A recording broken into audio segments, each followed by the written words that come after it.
Chapter 4, called The Ghost, is another incident between Matilda and her parents, namely her father, where it sparks off an interaction, sparks off another one of Matilda's antics.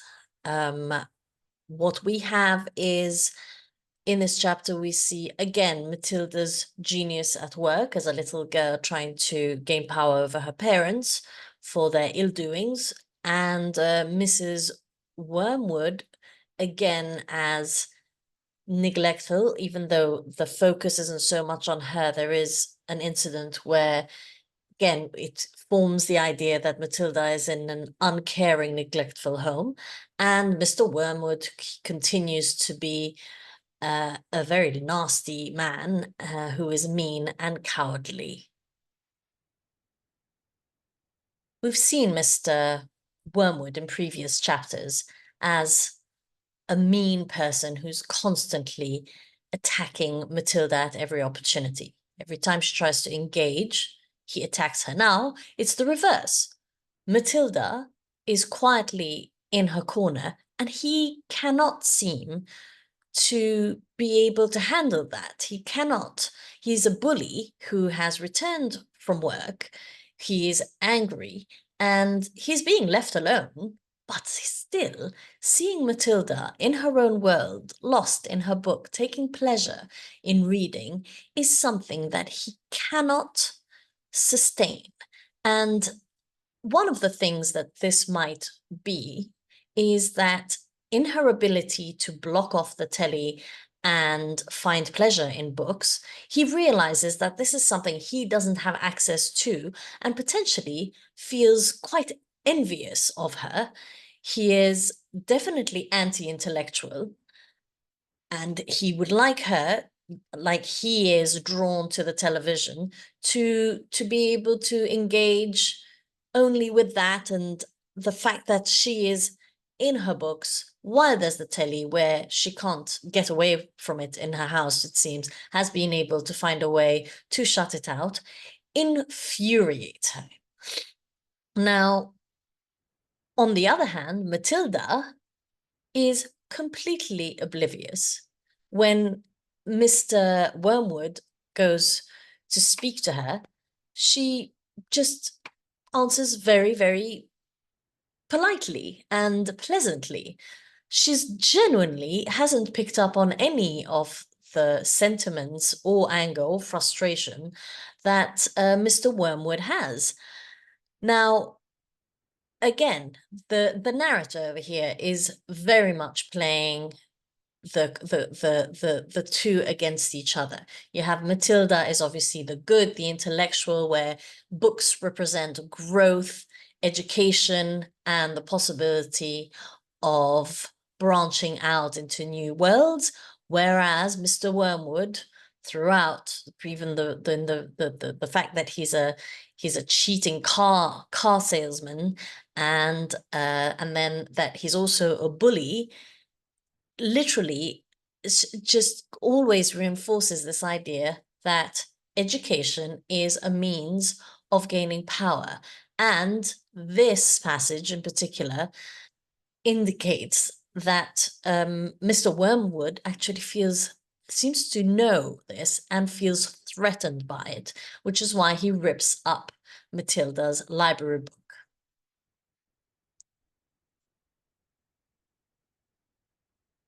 As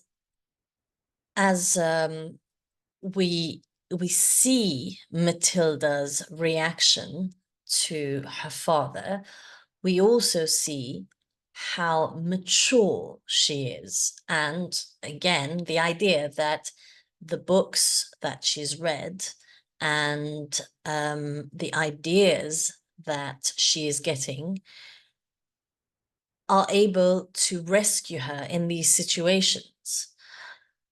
The passage that I've chosen here goes, most children in Matilda's place would have burst into floods of tears. She didn't do this. She sat there very still and white and thoughtful. She seemed to know that neither crying nor sulking ever got anyone anywhere. The only sensible thing to do when you are attacked is, as Napoleon once said, to counterattack. Matilda's wonderfully subtle mind was already at work devising another suitable punishment for the poisonous parent. Matilda, therefore, wants to again get back at her parent for his behavior. This one in particular was very nasty, and it hits directly at this idea of of Mr. Wormwood wanting to get at right now one of Matilda's only crutches in a household where she is neglected. The neglect can also be seen at the very beginning of the chapter, where Mrs. Wormwood notices Mr. Wormwood coming in, picks up on his bad mood, and leaves and gets out of his way immediately. Now, any kind and caring parent might also grab their little daughter and say, let's get out of the way of daddy, who seems to be in a rage, until he cools down, which is what is described in the beginning of the chapter. But that's not what she does. She essentially is Mrs. Wormwood is selfish and neglectful of her daughter. So since she's taken care of, now it comes to Matilda to bear the brunt of her father's rage, and incredibly maturely, instead of, as she describes over here, as the narrator describes, rather than having an impulsive reaction, what she does is sits, and she is clearly enraged. She's horrified by her father's behavior, but she knows that the only way is action. And again, that comes to how intelligent she is, and understanding that sulking about it isn't going to get her anywhere, and going forward with a plan is her only ability of dealing with the situation. She also knows she can't just scream at her father, and that will not get her, that won't get her anywhere at all. So the plan that she comes up with relies on this friend of hers, Fred, who's a neighbor. This is also interesting because it is one of the themes of reaching beyond and in order to find justice, and the power of networking, essentially. If she isn't about to find justice at home, Matilda is resourceful enough to create a network outside of her home already at such a young age. And that allows her to get access to the talking parrot, which is essentially how she goes about her little trick in pretending that there's a ghost in the household to scare her family. Again, this network that she has in Fred is potentially not, the friendship of all times, because he does take payment from her. He takes her pocket money to lend her his pet parrot.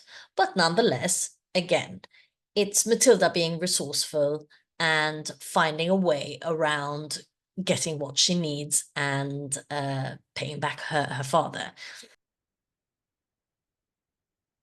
So it's clear we're not meant to like Mr. Wormwood at all, or Mrs. Wormwood.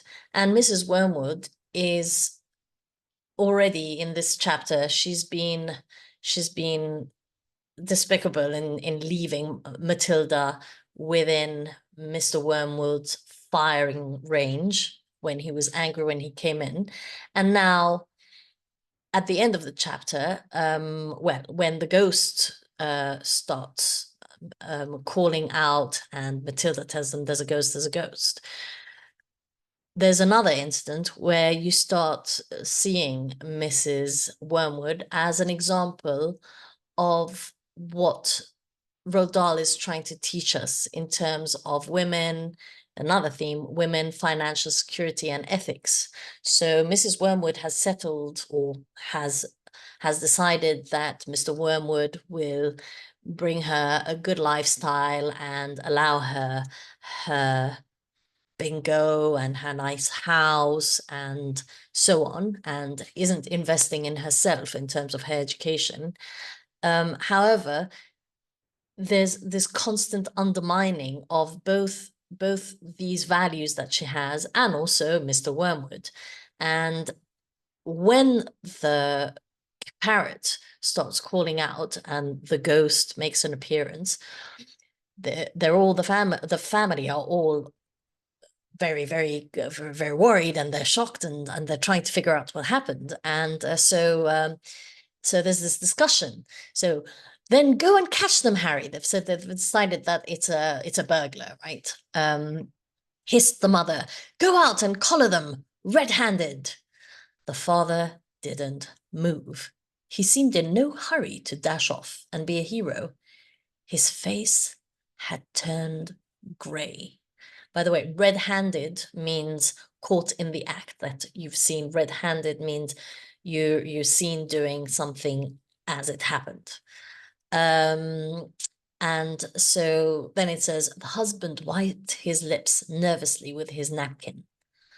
Why don't we all go and look together? He said. It's hardly the most gallant thing to do and brave thing to do, to say, yes, let me, all of you, my wife and my children, let's all go and see whether the burglars are there. It's very cowardly. And of course, when they hear the ghost, the voice again, and it's not burglars, and Matilda says it's a ghost. I always knew that there was a ghost.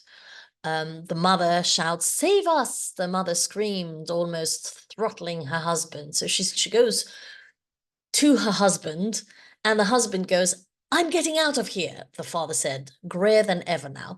He has no interest in saving his family. He has no interest in looking after them or making sure they're okay. He is very much looking after himself. I'm getting out of here. Why don't we all go together? And so on and so forth.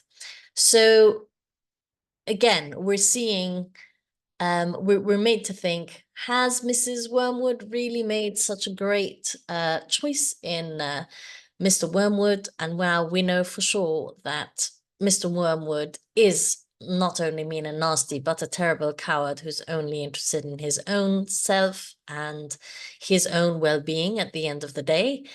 And finally, this idea of the ghost, you could look at it also that it's making the family feel that this beautiful home of theirs is not, is just a veneer. It is not that great a place to be. And it gives the idea that ill-gotten goods, that means things that you get that are not properly and honestly earned, basically kind of start crumbling and leave you with something that is less, the house is less wonderful than it actually seems.